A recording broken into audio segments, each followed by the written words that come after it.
Sabi ni Les Brown, if you want to be rich, watch what rich people do every day and do it. 95% ng ginagawa natin sa araw-araw ay resulta ng ating habits. Kung anong ginagawa mo everyday, nagiging ganun ka. Yung actions mo pwedeng magpayaman at magpahirap sa'yo. In fact, may mga studies na nagsasabi na magkaiba ang daily routine ng mayayaman kumpara sa mahirap. So alamin natin sa video na ito kung ano ba yung 10 dapat gawin araw-araw para yumaman. Alam ko maraming hindi gumagawa ng number 9. Pero importante na gawin mo ito bago mahuli ang lahat. And before we start, i-like mo na rin ang ating video. Kaya kung handa ka na, let's go! Number 1, bumabangon kagad. Ang mga mayaman na tao, walang sinasayang na oras. Kapag tumunog ang alarm, bumabangon kagad sila sa kama para magumpisa na ang kanilang araw. Inayos ang kanilang higaan, yung iba nagme-meditate, nag-stretching, or timpla na ng kape. Samantala yung mga naghihirap pa rin ngayon, kapag naririnig ang alarm, ang daming excuses. Kesyo pipindutin muna yung snooze button. Idlip daw muna ng 10 minutes pero nakapikit lang naman. Yung iba naman magpe-Facebook muna habang nakahiga. Ang di mo nare-realize ay umagang-umaga pa lang puro ka na excuses. Tinatakasan mo yung trabaho at realidad. Umpisa pa lang ng araw mo, mali na. Samantalang yung mga mayaman, ang dami nang nagawa. Kaya importante pag nagising ka, bangon na kagad.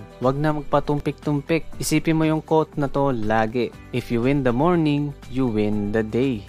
Number 2, kalmado lang. Ang mga successful na tao, binabase yung mga decisions and actions nila sa logic o sa kung ano yung magbibigay ng the best na resulta. Hindi sila napapangunahan ng emotions, kaya maayos silang nakakapag-isip. At base sa research na kapag emotional ka masyado, 50% ng utak mo ay nagsha-shutdown. Kaya nga doon ka laging nagkakamali ng decision. Yung iba nagiging impulse buyer. Yung iba nagiging stress eater kasi nga nauuna yung emotion bago yung logic. Pangit din na emotional ka sa oras ng mga problema kasi dun mga kinakailangan yung utak at logic mo para malagpasan yung mga pagsubok na yun. Nagets din ng mga mayaman na kailangan maging kalmado most of the time para hindi sila affected ng outside noise. Hindi sila affected ng mga drama, mga negativity at katoksikan. At pati yung mga bagay na hindi naman nila kontrolado. Yung mga naghihirap, nakokontrol sila ng outside noise kaya hindi sila makapag-focus sa pagpapayaman. Number 3, pagsulat ng gagawin. Goal-oriented yung mga mayaman na tao kaya meron sila laging daily goals or daily to-do list. Sinusulatan nila yung mga kailangan gawin sa isang araw. Kasi pag ginawa mo ito, meron kang clear na direction. Meron kang kailangan na i-accomplish. Hindi lang puro sulat pero ginagawa din yung nakasulat. Personally, ang ginagawa ko is sinusulat ko na yung mga gagawin bukas bago ako matulog. Importante sa akin na nakasulat para accountable ako na gagawin ko yun. Imbis na i-type ko lang sa phone kasi makakalimutan ko pa yan. Kayo natatandaan nyo pa ba yung last 10 na tinype nyo sa phone? Ako hindi, pero yung sinulat ko sa papel, tanda ko pa. Ngayon, kapag hindi mo kasi sinulat yung gagawin mo, para kang bara-bara kasi wala kang goal. Dahil doon, kaya ka na nagpo-procrastinate. Doon ka na tinatamad at hindi mo na malaman yung gagawin mo. Huwag ka rin ma-overwhelm sa paglista kasi kahit hindi mo matapos lahat ng sinulat mo, ang mahalaga nagawa mo yung majority o yung pinaka high value at importante sa mga yon. End of the day, pwede mong evaluate yan at tanungin ang sarili kung bakit hindi mo nagawa yung nilista mo. Para next time, alam mo na yung dapat mong gawin at dapat iwasan para ma-accomplish mo yung mga nakalista. Number 4, focus sa importante. Sa few things o sa importante lang nagfo-focus sa mga mayaman kaya sila yumayaman. Paano ka nga naman makaka-accomplish ng isang bagay kung iba-iba yung focus o ginagawa mo? Sabi nga sa quote, you can't effectively focus on 2 important things at once. Pero yung iba, kung saan sa nakafocus siya sa trabaho tapos nakafocus pa sa NBA. Pinapanood pa yung laban ng team daw niya, nakafocus pa sa buhay ng kawork niya, nakafocus pa sa kung ano ang latest chika sa social media at mga artista. Dapat mong ma-realize na mag-focus ka muna sa sarili mo at sa pag-asenso mo imbis na nakafocus ka sa ibang tao. Nag-cheer ka nga sa success ng team mo na hindi mo naman pagmamay-ari. Nag-cheer ka sa success ng idol mo kung nakailang points na ba siya. Pero sarili mong success, hindi mo mabigyan ng focus. Isipin mo rin yung lagi yung valuable time mo at yung time na yun, dapat nakafocus lang sa mga importante na bagay na magpapaunlad sa buhay mo. At yung mga hindi importante, bitawan mo na. Number 5, 100% committed. Ang mga mayaman, everyday silang all in sa ginagawa nila. Kasi kung committed ka sa isang bagay, most likely magtatagumpay ka. Kumbaga pati pato pa na bla ka na. Wala ka nang no choice kundi manalo. Pero kapag go with the flow ka lang, most likely dun ka pa magfe-fail. Kasi wala kang sariling desisyon at commitment sa sarili mo. Kung anong sabihin ng iba sa'yo, yun ang gagawin mo. Pag sinabi nilang wag mong gawin yan, malulugi ka, mahirap yan, yun nga ang gagawin mo. Tapos pag nagkaroon ka rin ng self-doubt sa kakayahan mo, dun ka tuluyang magfe-fail at susuko. Pero pag 100% committed ka, kahit anong mangyari, go ka lang. Hindi ka magkukwit, hindi ka papayag na matalo, gagawa ka ng paraan, gagawa ka ng solusyon sa problema, mag-a-adjust ka. Hindi ka sunod-sunuran, hindi ka sunod lang sa crowd. Ang mga mayayaman, hindi sila sumusunod sa crowd. Sila pa nga ang gumagawa ng crowd. Tapos meron din silang sariling desisyon at action na magpapaunlad sa buhay nila.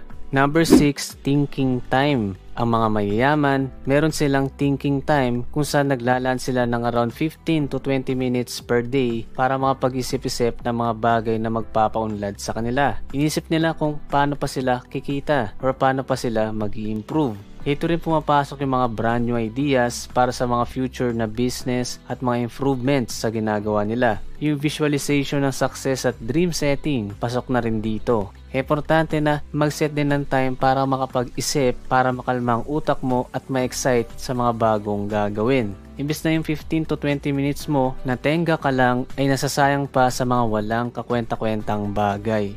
Number 7, may time sa learning. Ang mga mayaman na tao, hindi sila tumitigil sa learning. Naintindihan nila na yung mundo natin ang bilis magbago. Kaya para makasabay or maging ahead sa karamihan, kailangan na updated yung skills at knowledge nila. Kahit pa sobrang busy at hectic ng araw, nakapaglaan pa rin sila ng oras para matuto. At hindi lang basta magbasa at matuto ng random or trivial na bagay, pero something na ikaka-improve ng sarili nila. Kaya tuloy-tuloy lang sila sa pagbabasa ng libro, pag-attend ng mga seminars, pag-take ng mga courses at nagpapamentor para mas marami pang magbukas na opportunity sa kanila at maging competitive sa marketplace. The more you learn, the more na magiging magaling ka sa mga investments, sa business opportunities at strategies para mas lalong yumaman. Yung mga mayaman, meron silang advantage sa karamihan kasi marami silang alam na hindi alam ng karamihan. Marami silang kaya na hindi kayang gawin ng karamihan.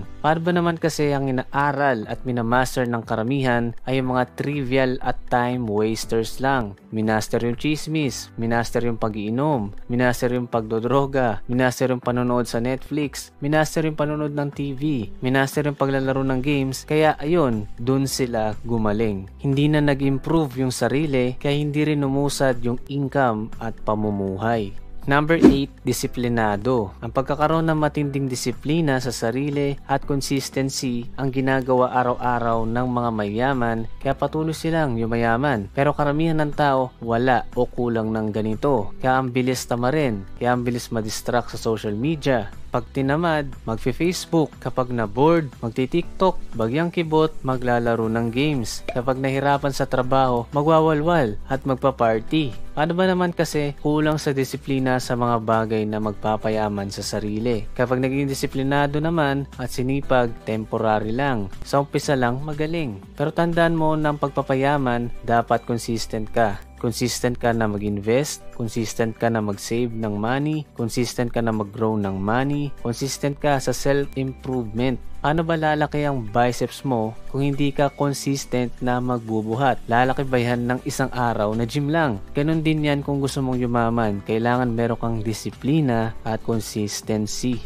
Number 9, exercise at health conscious. Majority ng mga tao sa mundo madalas kumain ng mga nakakasama sa health at marami ring hindi nag-exercise. Marami dito guilty kasi nga naman nakakatamad na gawin ito. Pero kailangan mo ma-realize na dapat mong ituring yung sarili mo na isang atleta. Para makapag-perform ka ng maayos sa trabaho at meron ka sapat na energy, kailangan na maganda yung kalusugan mo. Kailangan tama yung kinakain mo, kailangan meron kang exercise, kailangan maayos yung mental health mo, kailangan meron meron kang sapat na tulog. Amazing results at life ang gusto mo, pero ikaw mismo hindi amazing sa sariling katawan. Ang health mo pa naman ang pinaka-importanteng meron ka. Kapag failure ka sa health, paano ka makapag-perform ng matino? Nalilimitahan mo lang yung kaya mo pang gawin. Kaya limitado rin yung success na meron ka. Mag-exercise at kumain ng tama para nasa top condition ka palagi. Bagong number 10, quick recap tayo ng dapat gawin araw-araw para yumaman. Number 1, bumabangon ka agad. Number 2, kalmado lang. Number 3, pagsulat ng gagawin. Number 4, focus sa importante. Number 5, 100% committed. Number 6, thinking time. Number 7, may time sa learning. Number 8, disiplinado. Number 9, exercise at health conscious. At number 10, create more, consume less. Ang mga mayaman na tao, kaya meron silang maraming pera, impact at influence kasi lagi silang nagke-create ng something. Nagke-create ng business, nagke-create ng opportunity, nagke-create ng app, nagke-create ng content, nagke-create ng value na maapektuhan ng maraming mga tao. Mostly sila yung creators at hindi sila consumers.